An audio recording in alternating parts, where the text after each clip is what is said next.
बिस्मिल्लाहिर्रहमानिर्रहीम। Dear students, आज का हमारा टॉपिक है damped harmonic motion. Last time we governed equation of motion for damped harmonic motion, और उसका जो सोल्यूशन था उससे हमने ये डिसाइड किया था कि नेक्स्ट लेक्चर में हम उसका सोल्यूशन करेंगे। तो आज हम उसका सोल्यूशन करेंगे। इससे पहले बेटा मैं आपके लिए ये लेक्चर एक दफ़ा रिकॉर्ड कर चुका हूँ, लेकिन अनफॉर्चुनेटली आफ्टर रिकॉर्डिंग जब मैंने उसे दोबारा सुना तो उसमें आवाज़ रिकॉर्ड नहीं हुई थी। तो फिर मैंने जो है अब दोबारा से ये लेक्चर रिकॉर्ड कर रहा हूँ, और फॉर्चुनेटली हुआ ये है कि जो मैं पीपीटी में लिख रहा था वो एज इट इज़ सेव हो चुका था। लिहाजा मुझे अब दोबारा लिखने में थोड़ा जो है वो टाइम कम लगेगा और दोबारा लिखने का इशू नहीं होगा। लिहाजा मैं उसी को यूज़ कर रहा हूँ जो मैंने अभी थोड़ी देर पहले आपके लिए लेक्चर तैयार किया था। बेटा, डैम्ड हार्मोनिक मोशन को समझने के लिए हम अनडैम्ड हार्मोनिक मोशन का थोड़ा सा रिव्यू करते हैं। हम कहते थे कि लेट्स सपोज ये हमारे पास एक मास स्प्रिंग सिस्टम है, और ये एक लेट्स सपोज एक फ्रिक्शनलेस सरफेस पे पड़ा है, और ये जो एनवायरनमेंट है ये फ्रिक्शन फ्री एनवायरनमेंट है, एयर फ्री है, there is no damping force, there is no drag force. और ये जो ऑसिलेटर है, अगर ये फ्रिक्शनलेस और एयर फ्री सिस्टम में पड़ा है, टूवर्ड्स राइट और लेफ्ट जाते हुए इस ऑसिलेटर की एनर्जी ज़ाया नहीं होगी, और इस ऑसिलेटर को हम अनडैम्ड ऑसिलेटर कहते थे, जिसमें एनर्जी का ज़्यादा ना हो। इसके लिए हम लिखते थे कि जो रीस्टोरिंग फोर्स है that is equal to minus K X. K force constant है, और रीस्टोरिंग फोर्स होती क्या है, एम ए होती है, और ए को क्या लिख सकता हूँ, डी टू एक्स और डी टी स्क्र। तो मैंने इसे लिखा था एम डी टू एक्स और D T square minus K X is equal to equals minus K X. इसी को हम लोग ऐसे भी लिख सकते हैं, M D two X over D T square plus K X is equal to zero. या फिर इसी को इस फॉर्म में भी लिखा जा सकता है। अगर दोनों साइडों में मैं एम पे डिवाइड कर दूं, I can write this as D two X over D T square plus K over M X is equal to zero. This is undamped equation of motion for undamped simple harmonic oscillator. But now हम लोग damping process को समझने की कोशिश कर रहे हैं कि अगर हमारे पास ऑसिलेटर जो है वो अनडैम्प्ड की बजाय डैम्प्ड ऑसिलेटर हो, डैम्पिंग हो, मींस एनर्जी ज़ाया हो। पहले तो हम कह रहे थे कि फ्रिक्शनलेस सरफेस थी, एयर नहीं थी, तो टूवर्ड्स राइट लेफ्ट जाते हुए एनर्जी ज़ाया नहीं होती थी। लेकिन अब हम कोई ऐसा सिस्टम बनाना चाहते हैं जिसमें एनर्जी की ज़ाया हो, यानी डैम्पिंग हो, एनर्जी डिसिपेट हो।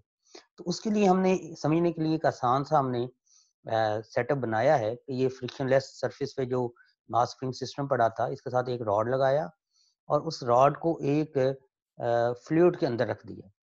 और जब ये मैस टुवर्ड्स राइट मूव करेगा, ये रॉड भी टुवर्ड्स राइट मूव करेगा। जब ये मैस टुवर्ड्स लेफ्ट मूव करेगा, रॉड भी टुवर्ड्स लेफ्ट मूव करेगा। तो क्या होगा, टुवर्ड्स राइट जाते हुए भी इसके ऊपर ड्रैग फोर्स लगेगी, और टुवर्ड्स लेफ्ट जाते हुए भी इसके ऊपर ड्रैग फोर्स लगेगी। अब होगा क्या कि इसमें जब ये टुवर्ड्स राइट जा रहा है तो इसके ऊपर जो रीस्टोरिंग फोर्स लग रही है वो माइनस के एक्स है, और इसके साथ साथ एक और फोर्स जब ये टुवर्ड्स राइट जा रहा है तो इसके ऊपर लेफ्ट साइड की तरफ एक और फोर्स भी लग रही है, जिसे हम ड्रैग फोर्स कहते हैं। क्या कहते हैं? Drag force. उसे किससे लिखा जाता है? एफ डी से लिखा जाता है। तो ये दो फोर्सेस का सम है, minus K x restoring force, यानी ये जो फोर्स थी रीस्टोरिंग के साथ साथ माइनस के एक्स के साथ एक और फोर्स भी आ गई, वो क्या थी? Drag force. Minus minus F D, minus लिख रहा हूँ कि के एक्स और F D will be in same direction. तो एफ आर क्या होगा? Minus K X minus F D. यानी दोबारा समझ लें, ये अगर टूवर्ड्स राइट जा रहा है, जैसा कि ये मेरा पॉइंटर आपको शो कर रहा है, तो इसके ऊपर minus K x towards left लगेगी, और एफ डी भी क्या लगेगी? Towards left. तो अब हमारे पास फोर्स क्या बन जाएगी? Minus K X minus F D. F D is a drag force. ये वो ड्रैग फोर्स है। हमें पता है कि ड्रैग फोर्स डायरेक्टली प्रोपोर्शनल होता है वेलोसिटी के। आपने स्टोक्स लॉ स्फेरिकल ऑब्जेक्ट के लिए पढ़ा होगा एफएससी में, और इसे F D will be equal to B V. B is a constant of proportionality. तो मेरे पास फिर फोर्स क्या बनेगी? Minus K X minus B V. अब फोर्स होती क्या है? M A equals minus K X minus B V. Acceleration को मैं लिख सकता हूँ D two X over D T square, पहले भी हम लिखते आ रहे हैं। एक्सेलरेशन क्या है? Second derivative of displacement with respect to time equals minus K X minus b velocity first derivative of displacement with respect to time dx over dt। तो अब मेरे पास बेटा जो इक्वेशन ऑफ मोशन बनी वो ये बनी m d2x over dt square plus b dx over dt plus kx is equal to 0। this is equation of motion for damped harmonic oscillation या harmonic motion। अब बेटा इस सॉल्यूशन में इस इक्वेशन में और अनडैम्प्ड में इशू क्या था, डिफरेंस क्या है कि इसमें ये एक नई टर्म इंट्रोड्यूस हो गई है, उसमें ये वाली टर्म नहीं थी। अब ये भी सेकंड ऑर्डर डिफरेंशियल इक्वेशन है उसकी तरह। इस सेकंड ऑर्डर डिफरेंशियल इक्वेशन को हम लोगों ने जो है वो सॉल्व करना है, तो डिफरेंट तरीके हैं। उनमें से एक तरीका ये है कि जैसे हम उधर करते थे कि हम x जो है वो या तो एक्सपोनेंशियल की फॉर्म में होगा या कॉस की फॉर्म में होगा या साइन की फॉर्म में होगा। जब हम लिखते थे कि d2x और dt स्क्वायर इक्वल है माइनस k और m इंटू एक्स, कि मीन्स x कोई ऐसा फंक्शन है जिसका सेकंड डेरिवेटिव ले तो उसी के मल्टीपल के इक्वल हो, साथ नेगेटिव साइन आए तो वो साइन होता था या कॉस होता था। लेकिन अब ऐसा नहीं है, अब लिटिल बिट कॉम्प्लिकेटेड इक्वेशन है। तो बेटा इसके लिए हम एक्सैक्टली इक्वेशन बनानी पड़ेगी। एक्सैक्टली इक्वेशन क्या होती है कि हम एक अपने आसानी के लिए एक हेल्पिंग इक्वेशन बनाते हैं। लेट्स सपोज मैं यहाँ पे सपोज करता हूँ कि d over D T is equal to P. तो अगर हम लोग देखें d2 over D T square, d over D T अगर p है तो d2 over D T square will be equal to p square M P square plus B P plus K, सभी के साथ x आना था, यहाँ पे भी x आना था ये, लेकिन x दूसरी तरफ जाकर कॉमन आके 0 हो जाएगा। तो एक्सैक्टली इक्वेशन मेरे पास क्या बनेगी, M P square plus B P plus K is equal to 0। अब मुझे इसे सॉल्व करना है, तो ये मेरे पास क्या बनी, ये मेरे पास बन गई एक क्वाड्रेटिक इक्वेशन।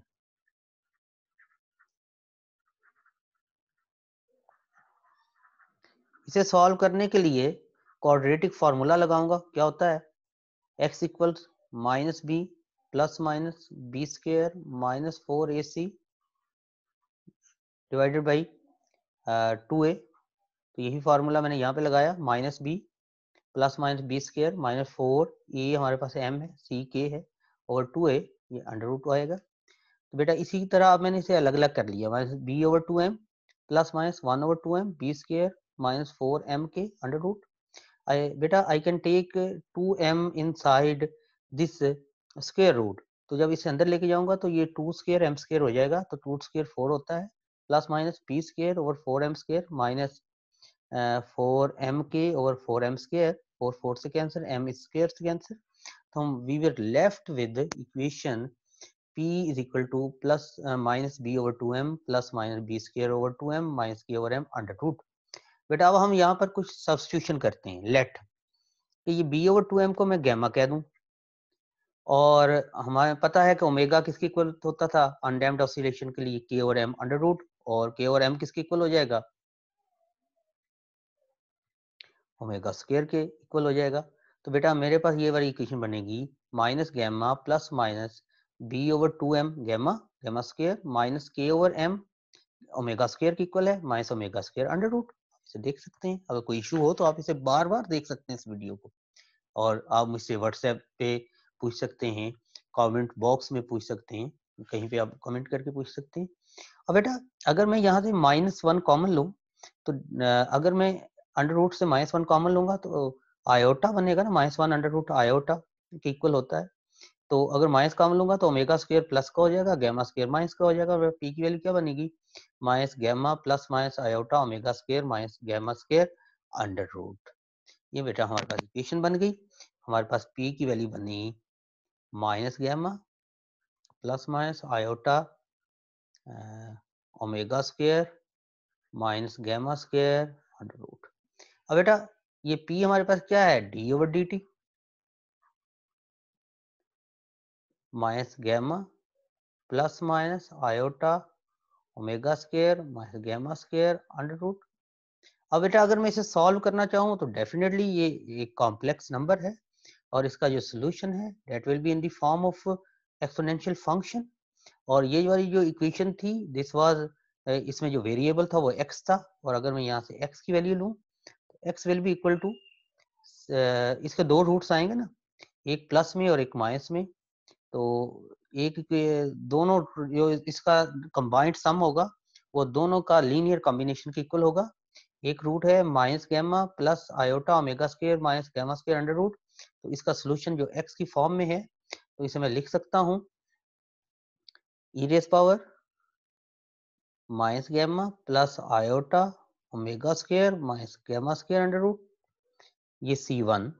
और जो दूसरा रूट है उसे कंबाइन करने के लिए एक और कांस्टेंट यूज करूंगा, that will be C2 e raise power minus gamma minus iota omega square minus gamma square under root. अब बेटा ये जो C1 C2 दो कांस्टेंट फैक्टर्स हैं, हम इन्हें इंट्रोड्यूस करते हैं, इनकी वैल्यू सेट करते हैं। Setting the values of C1 and C2, let's suppose C1 में ले लूं a/2 ई रेस पावर आयोटा फाई और C2 ले लूं a/2 ई raise power minus iota phi. बेटा phi is the phase constant, अगर आपको याद हो तो जब हम सोल्यूशन लिखते थे cos omega t plus phi, तो फाई को इंट्रोड्यूस करवाना जरूरी है कि इनिशियल पोजीशन ऑफ ऑसिलेटर बताने के लिए। और जो a है ये इसमें एम्पलीट्यूड ऑफ ऑसिलेशन है, इनिशियल एम्पलीट्यूड।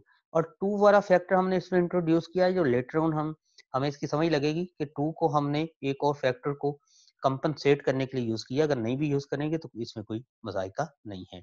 अगर ये वैल्यूज हैं तो मेरे पास बेटा x की वैल्यू आ जाएगी C1। C1 क्या है a/2 ई रेस पावर आयोटा फाई और इनटू ई रेस पावर गैमा टी। अगर हम देखें यस, ये जब हम t का सोल्यूशन लिखना है तो बेटा डेफिनेटली ये t हो जाएगा और ये भी t हो जाएगा। तो हमारे पास ई रेस पावर यहाँ पर minus gamma T plus equation है हमारे पास iota omega square minus gamma square under root iota omega square minus gamma square under root into T. ये C1 की जगह पे। इस तरह C2 क्या है a/2 ई raise power minus iota phi E raise power minus gamma T minus iota omega square minus gamma square into T. Just हमने यहाँ पर इस इक्वेशन में C1 और C2 की वैल्यू लिखी। यहाँ पर मैं एक और सब्स्टिट्यूशन कर लेता हूँ इसे आसान करने के लिए। लेट ये जो omega square minus gamma square है इसे ओमेगा प्राइम स्क्वायर कह लें, या omega prime will be equal to omega square minus gamma square under root. Means ये क्या है, ये this is angular frequency of damped oscillator. जो अनडैम्प्ड ऑसिलेटर की थी वो अकेला ओमेगा थी जो कि k/m अंडर रूट के इक्वल थी। और अब हमारे पास ओमेगा प्राइम क्या हुआ कि ओमेगा स्क्वायर क्या होगा k/m माइनस गैमा क्या है b/2m, इसी को हमने गैमा कहा था अंडर रूट। हम गैमा कह रहे थे, गैमा की वैल्यू हमने पुट की थी ना, गैमा हम कह रहे थे b/2m। अब आप देख सकते हैं कि डैम्प्ड ऑसिलेटर की फ्रीक्वेंसी अनडैम्प्ड ऑसिलेटर से कम है। अनडैम्प्ड ऑसिलेटर में k/m अंडर रूट था और डैम्प्ड में k/m अंडर रूट से माइनस हो रहा है b/2m स्क्वायर। तो लिहाजा डैम्प्ड ऑसिलेटर की फ्रीक्वेंसी कम है अनडैम्प्ड ऑसिलेटर के मुकाबले में। तो बेटा इसी x को बेटा फिर मैं लिख सकता हूँ a/2 ई raise power iota phi into E raise power minus gamma T plus iota omega prime T plus a/2 ई raise power minus iota phi E raise power minus gamma T minus iota omega prime T. बेटा अगर यहाँ से मैं common लेना चाहूँ तो ई raise पर a/2 ई raise पर माइनस गैमा टी कॉमन आ सकता है दोनों से, तो वैल्यू बचेगी a/2 ई raise power minus gamma T और पीछे मेरे पास क्या वैल्यू बचेगी, ये वाला फैक्टर भी कॉमन आ गया ई रेस पर iota phi into E raise पर iota omega prime T plus E raise पर minus iota phi E raise पर minus iota omega prime T. तो बेटा इसे मैं लिख सकता हूँ a/2 ई रेस पर माइनस गैमा टी ये तो इसे मैं लिख सकता हूँ exponential omega prime T plus five, और इसे मैं लिख सकता हूँ एक्सपोनेंशियल माइनस आयोटा को कॉमन लूँ, omega prime T plus five. बेटा अब इसे मैं ये वाला जो फैक्टर है इसे मैं लिख सकता हूँ ई रेफा iota theta cos theta plus iota sine theta के इक्वल होता है। तो बेटा इसी को मैं लिख सकता हूँ x is equal to a/2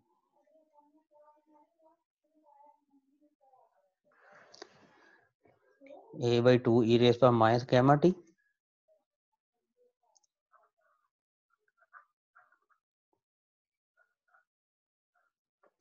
अब हमारे पास जो वैल्यूज हैं बाकी बेटा इसे मैं लिख सकता हूँ ई रेस पर iota theta cos theta plus iota sine theta की फॉर्म में लिख सकता हूँ। तो I can write this as cos omega prime T plus five cos omega prime T plus five plus iota sine omega prime T plus five. Similarly मेरे पास जो दूसरा फैक्टर है ये इस पर माइनस आयोटा थीटा की फॉर्म में है। तो cos omega prime T plus five minus iota omega prime T plus five, इसमें लिख सकता हूँ cos omega prime T plus five minus iota sine omega prime T plus five. ये वाला फैक्टर इससे कैंसिल हो गया तो मेरे पास क्या बचा a/2 ई raise power minus gamma T into 2 cos omega prime T plus five. ये दोनों एडअप हो गए तो ये 2 इस 2 से कैंसिल हो गया बेटा, इसलिए मैं वहां पे a/2 यूज कर रहा था कि ताकि मेरे पास जो फॉर्म बने वो एक्सेप्टेबल फॉर्म हो, जो अच्छी लगे। अदरवाइज तो a/2 रहता भी सही या 2a भी रहता तो कोई इसमें कोई मजायका नहीं था। तो मेरे पास बेटा x की वैल्यू बची a e raise power minus gamma T cos omega prime T plus five. बेटा इसमें फाइव फेज कांस्टेंट है, ओमेगा प्राइम एंगुलर फ्रीक्वेंसी है जो कि अनडैम्प्ड ऑसिलेशन से कम है, पहले भी मैं बता चुका हूँ। और x क्या आएगा a e raise power gamma क्या था b/2m t cos omega prime T plus five. बेटा यहाँ पे ये वाला जो फैक्टर है this is amplitude of oscillation, और मेरे पास जो एम्पलीट्यूड ऑफ ऑसिलेशन आया वो क्या आया X M is equal to A E raise power minus B T over 2m। तो बेटा आप यहाँ पे देख सकते हैं कि जैसे जैसे टाइम बढ़ता जाएगा with the increase in time X M की वैल्यू एक्सपोनेंशियली डिके करती जाएगी, कम होती जाएगी। जैसा कि आप यहाँ पे देख सकते हैं कि शुरू में एम्पलीट्यूड ज्यादा था, टाइम बढ़ने के साथ साथ एक्सपोनेंशियली एम्पलीट्यूड क्या होता गया कम होता गया, और कम होते होते जब टी इन्फिनिटी को अप्रोच करेगा तो एम्पलीट्यूड विल बिकम जीरो। तो बेटा मेरे पास जो एक्स एम की वैल्यू आ गई वो क्या आई A E raise power minus B T over 2m। अगर if small T becomes equal to 2m over b, जिसे हम कैपिटल टाउ कहते हैं, इसे कहते हैं मीन लाइफ टाइम। जब इतना टाइम हो जाएगा तो फिर क्या हो जाएगा X M becomes A equals minus B over 2m multiply by T की वैल्यू क्या है 2m ओवर b, तो ये इससे कैंसिल और ये इससे कैंसिल, तो एक्स एम क्या हो जाएगा ए इंटू माइनस ई ए ओवर ई। मीन्स जब इनिशियल एम्पलीट्यूड जो ऑसिलेटर का एम्पलीट्यूड है वो इनिशियल एम्पलीट्यूड का ई टाइम्स कम हो जाए, यानी ए ओवर ई हो जाए, या ए into E raise power minus one हो जाए, वो जो टाइम होगा उस टाइम को हम मीन लाइफ टाइम कहते हैं बेटा। अब हमारे पास बात है कि हमारे पास एनर्जी क्या थी, maximum energy half K X M square.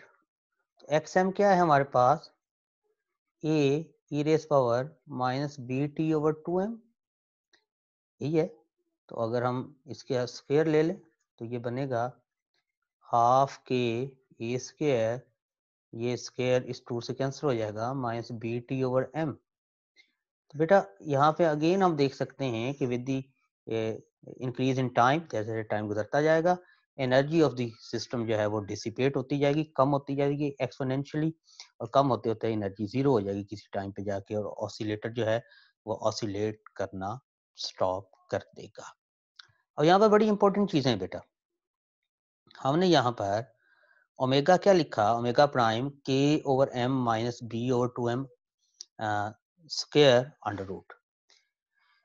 बेटा अगर ये जो हमारे पास वैल्यू है b ओवर 2m स्क्वायर की जो वैल्यू है, अगर k ओवर m के इक्वल हो जाए, तो बेटा ऐसी सूरत हाल में क्या होगा कि जो ओमेगा प्राइम की वैल्यू है वो ज़ीरो हो जाएगी, और जब ओमेगा प्राइम ज़ीरो हो जाएगा तो इस कंडीशन को, ओमेगा प्राइम ज़ीरो हो जाएगा तो इट मीन्स जो ऑसिलेशन है वो स्टॉप हो जाएगी, and this is known as critical damping. तो हम कह सकते हैं कि b की वैल्यू for oscillation, damped oscillation should be less than और equal to 2km under root. जरा गौर से देखें, it should not be greater than 2km under root. अगर ये greater than 2km under root होगी तो ये वाला फैक्टर बढ़ जाएगा, तो ओमेगा प्राइम इमेजिनरी हो जाएगा, यानी नेगेटिव वैल्यू बढ़ जाएगी, ये कम हो जाएगी, तो अंडर नेगेटिव का अंडर रूट इमेजिनरी होता है जो कि पॉसिबल वैल्यू नहीं है। तो या तो b की वैल्यू 2km अंडर रूट से कम होगी या उसके इक्वल होगी, तो p की मैक्सिमम वैल्यू क्या होती है, 2km के अंडर रूट के इक्वल होगी। अगर ये 2km हो जाए, मीन्स इसे मैं ऐसे लिख सकता हूँ यहाँ पर, omega prime is equal to k over m minus b over 2m इसका स्क्वायर अंडर रूट, और हमने कहा कि b की वैल्यू क्या हो सकती है, it should be less than और equal to km under root, और यहाँ पे 2b है। अगर इफ इसकी b की मैक्सिमम वैल्यू कितनी हो सकती है, 2km अंडर रूट, इससे ज्यादा होगी तो फिर तो ऑसिलेशन मुमकिन ही नहीं है ना। तो ओमेगा प्राइम क्या हो जाएगा, k over m minus B क्या है, 2km अंडर रूट, तो इसका स्क्वायर लूंगा तो क्या आ जाएगा, 4km ओवर 2m, इसका भी स्क्वायर है 2m स्क्वायर, तो बेटा ये मेरे पास वैल्यू बन जाएगी, m इस स्क्वायर से कैंसिल, 4 से कैंसिल, तो मेरे पास बचेगा k over m minus k over m under root, तो ये क्या हो जाएगा, 0। तो बेटा इट मीन्स जब b इक्वल हो जाए कि 2km अंडर रूट के, तो बेटा जो एंगुलर फ्रीक्वेंसी है 0 हो जाएगी और ऑसिलेशन स्टॉप हो जाएगी। बेटा इसे कहते हैं critical damping, this is known as critical damping. तो लिहाजा डैम्पिंग में अगर आप ऑसिलेशन चाहते हो कि ऑसिलेशन चले और कुछ देर के लिए हमारा ऑसिलेटर ऑसिलेट करे, तो b की वैल्यू हमेशा कम होनी चाहिए 2km अंडर रूट से।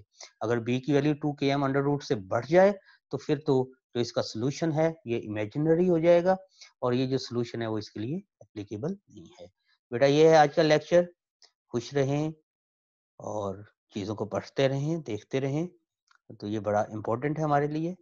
ठीक है बेटा, तो इसे आप लोग तैयार करेंगे, और अगर कोई मसला है तो आप कमेंट बॉक्स में मुझसे पूछ सकते हैं, व्हाट्सएप ग्रुप पे पूछ सकते हैं, और तमाम बच्चे जो है अपनी अटेंडेंस कमेंट बॉक्स में अपना रोल नंबर लिख के वो अटेंडेंस लगवाएंगे। ठीक है बेटा, टेक केयर, अल्लाह हाफिज़।